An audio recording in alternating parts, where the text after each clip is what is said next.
गुरुजी बात ये ना, मैं मम्मी को अपनी बालाजी लेके गई थी। हाँ मेरी मम्मी बहुत बीमार रहती थी। ठीक है। तो वहाँ हमने बहुत ज़्यादा प्रार्थना की कि मम्मी ठीक हो जाए, हम तो फिर जाएंगे। बट मेरी मम्मी को इम्प्रूवमेंट नहीं हो रहा था वहाँ पे। हाँ तो फिर मम्मी मेरी एक्सपायर भी हो गई 2 मंथ बाद। इसलिए मैंने भगवान से विश्वास करना छोड़ दिया। आपकी माँ उस दिन ही चली जाती जिस दिन आप पैदा हुई थी, तो क्या करती आप? एक हिंदू लड़की पंडित से सवाल पूछती है कि मेरी माँ बहुत ज़्यादा बीमार थी, तो मैं उनको मंदिर लेके गई। वहाँ पे मैंने बहुत सारे देर उनके लिए दुआएं की, और पंडित जो मुझे जो बताता रहा मैंने वैसे ही सब कुछ किया। लेकिन उसके बावजूद मेरी माँ मर गई, वो जिंदा नहीं बच गई। उनकी जो बीमारी थी वो ज़्यादा खराब हो गई और वो मर गई। इसलिए मैं आज के बाद भूतों पर यकीन नहीं रखता। सो पंडित जो है बहुत अजीब जवाब देते हैं। आइए मैं उनका जवाब भी दिखाता हूँ और उसके बाद डॉक्टर जाकिर नाइक की जवाब भी सुनते हैं। सो बिना देर के हुए चलो वीडियो को स्टार्ट करते हैं। गुरुजी बात ये ना, मैं मम्मी को अपनी बालाजी लेके गई थी। हाँ मेरी मम्मी बहुत बीमार रहती थी। ठीक है। तो वहाँ हमने बहुत ज़्यादा प्रार्थना की कि मम्मी ठीक हो जाए, हम तो फिर जाएंगे। बट मेरी मम्मी को इम्प्रूवमेंट नहीं हो रहा था वहाँ पे। हाँ तो फिर मम्मी मेरी एक्सपायर भी हो गई 2 मंथ बाद।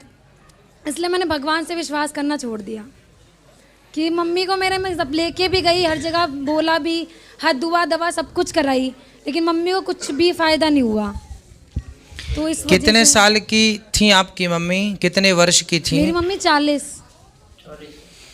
40 की थी ना? हाँ। एक्चुअली होना क्या था वो सुनो। आप कितने साल की हो? मैं 18। जब आपका जन्म हुआ था ना, जब आपका जन्म हुआ था उसी दिन आपकी मम्मी को जाना था संसार छोड़ के, लेकिन आपके पुण्यों के कारण और आपकी माँ की भक्ति के कारण परमात्मा ने उन्हें इस धरती पे इतने दिन और रखा कि मेरी बेटी कम से कम 18 साल की तो हो जाए। आपकी माँ उस दिन ही चली जाती जिस दिन आप पैदा हुई थी, तो क्या करती आप? तो ईश्वर ने आपको आपकी माँ का प्यार, माँ का साथ देने के लिए ईश्वर ने 18 साल रोक के रखा। हिंदू मजहब की किताब में सबसे मशहूर किताब है भगवत गीता। इलॉजिकल जवाब। अगर आप भगवत गीता पढ़ेंगे अध्याय 7 चैप्टर नंबर 7 श्लोक नंबर 20, उसमें लिखा है all those are materialistic people they worship demigods. मतलब जो लोग पैसे के पीछे, दुनियाई चीज़ी के पीछे भागते हैं, वो लोग गलत ईश्वर की पूजा करते हैं। और उसकी अगर इसकी तफसीर पढ़ेंगे, स्वामी ब्रह्मपदा कहते हैं इसके माने ये भी होती है कि जो लोग दुनियाई चीज़ें के पीछे भागते हैं वो लोग बुत परस्ती करते हैं। किधर लिखा हुआ है? Bhagavad Gita chapter number 7 chapter 7 श्लोक नंबर 20। आगे लिखा है भगवत गीता अध्याय 10 श्लोक नंबर 3 में कि वो खुदा ना कभी किसी को जना है ना जनेगा, और वो सबसे ताकतवर है। और सारी हिंदू मजहब की किताबों में सबसे ऊंची किताब है वेद। वेद का दर्जा सबसे ऊंचा है, और 4 वेद है, ऋग्वेद, यजुर्वेद, सामवेद, अथर्ववेद। अगर आप पढ़ेंगे यजुर्वेद अध्याय 32 श्लोक नंबर 3, उसमें जिक्र है न तस्य प्रतिमा अस्ति। ये संस्कृत श्लोक है, जिसके मानी है कि उसका ना कोई अक्स है, ना कोई तस्वीर है, ना कोई बुत है। आगे आप पढ़ेंगे यजुर्वेद अध्याय 40 श्लोक नंबर 9, उसमें लिखा है अंधात्म पविशंति या असंभूति उपास्ते। अंधात्म मीन्स अंधकार, प्रविशंति मतलब अंदर जाना। वो लोग अंधकार में जा रहे हैं जो लोग असंभूति की पूजा करते हैं। असंभूति माने कुदरती चीज, मिसाल के तौर पे पानी, आग, हवा। जो लोग कुदरती चीज की असंभूति की पूजा करते हैं वो अंधकार में जा रहे हैं। और श्लोक आगे कहता है कि वो लोग और गहरे अंधकार में जा रहे हैं जो लोग संभूति की पूजा करते हैं, जो बनाई हुई चीज की पूजा करते हैं। मिसाल के तौर पे टेबल, चेयर, गाड़ी, बुत एक्सेट्रा। कौन कहता है? यजुर्वेद अध्याय 40 श्लोक नंबर 9। और सारे वेद में सबसे ऊंचा वेद है ऋग्वेद। ऋग्वेद में लिखा है, किताब नंबर 1, हिम नंबर 164, 164, श्लोक नंबर 46, श्लोक नंबर 46, उसमें लिखा है, एक कम सत विप्र बहुत अवदान्ते। ये संस्कृत श्लोक है जिसके मानिए सत्य एक है, हक एक है, खुदा एक है, और संत लोग उसे कई नामों से बुलाते हैं। भगवान एक है, ईश्वर एक है, लेकिन संत महापुरुष लोग उसे कई नाम से बुलाते हैं। और ऋग्वेद में, सिर्फ ऋग्वेद में, किताब नंबर 2, हिम नंबर 1 में 33 नाम खुदा को दिए हैं। कितने नाम? 33। उसमें से एक है ऋग्वेद में, बुक नंबर 2, हिम नंबर 1, श्लोक नंबर 3, एक नाम दिया गया है, वो है ब्रह्मा।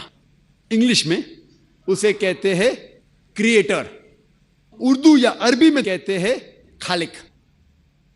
हम मुसलमानों को कोई गिला शिकवा नहीं है अगर कोई अल्लाह सुब्हाना व तआला को कहता है कि वो खालिक है, वो क्रिएटर है। लेकिन अगर कोई शख्स कहता है कि ब्रह्मा वो खुदा है जिसके 4 सिर है, हर सिर पे एक ताज है, तो हम मुसलमान उस पर एतराज करते हैं, क्योंकि आप श्वेता सितारा उपनिषद अध्याय 4 श्लोक 19 के खिलाफ जा रहे हैं, जिसमें लिखा है न तस्य प्रतिमा अस्ति, उसके जैसा कोई भी नहीं है।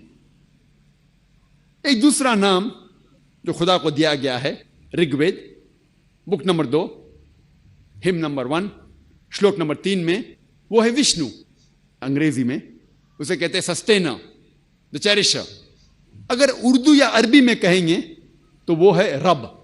हम मुसलमानों को कोई गिला शिकवा नहीं है अगर कोई इंसान कहता है कि खुदा रब है या सस्टेनर है या चेरिशर है। लेकिन अगर कोई शख्स कहता है कि विष्णु वो खुदा है जिसके 4 हाथ है, एक हाथ में चक्रा है, दूसरे हाथ में कौंच है जिसे ब्लो करते हैं, और वो पानी पे जा रहा है सांपों के बिस्तर पे, या हवा में उड़ रहा है एक परिंदे जिसका नाम है गरुड़ा, हम मुसलमान उस पर सख्त एतराज करते हैं। क्योंकि इसके अलावा आप यजुर्वेद अध्याय 32 श्लोका 3 के खिलाफ जा रहे हैं, जिसमें लिखा है न तस्य प्रतिमा अस्ति, उस खुदा का कोई अक्स नहीं है। अगर आप पढ़ेंगे ऋग्वेद किताब नंबर 8 हिम नंबर 1 श्लोक नंबर 1, उसमें लिखा है माचिदनदी संसद, आप एक ही खुदा में मानो, सिर्फ एक खुदा की पूजा करो। ऋग्वेद किताब नंबर 6 हिम नंबर 45 श्लोक नंबर 16 में लिखा है या एक इतमुश्ती ही, जिसके मानी है कि आप उस एक खुदा की प्रशंसा करो, सिर्फ एक ही खुदा है, उसकी इबादत करो। और हिंदुइज्म का ब्रह्म सूत्र है एकम ब्रह्म द्यूता नास्ते नहना नास्ते किंचन, भगवान एक ही है, दूसरा नहीं है, नहीं है, नहीं है, जरा भी नहीं है। अगर आप हिंदू मजहबी किताब का मुताला करेंगे तो आपको हिंदू मजहब के ईश्वर के बारे में सही तसव्वुर होगा और आप हिंदू मजहब के बारे में सही तालीम हासिल करेंगे। और मैंने तकरीर की है similarities between Hinduism and Islam, जो यकसानियत है हिंदुइज्म और इस्लाम में, उसके ऊपर तकरीर की मैंने। तो आप जानेंगे कि हिंदुइज्म में भी एक ही खुदा है, उसका ना कोई अक्स है, ना कोई तस्वीर है, ना कोई बुत है, और हमें सिर्फ उस खुदा की इबादत करना चाहिए। दोस्तों ये थी आज की वीडियो। अगर अच्छा लगा हो तो वीडियो को लाइक करें और चैनल पर नए हो तो चैनल को सब्सक्राइब करें। मिलते हैं नेक्स्ट वीडियो में। Thanks for watching.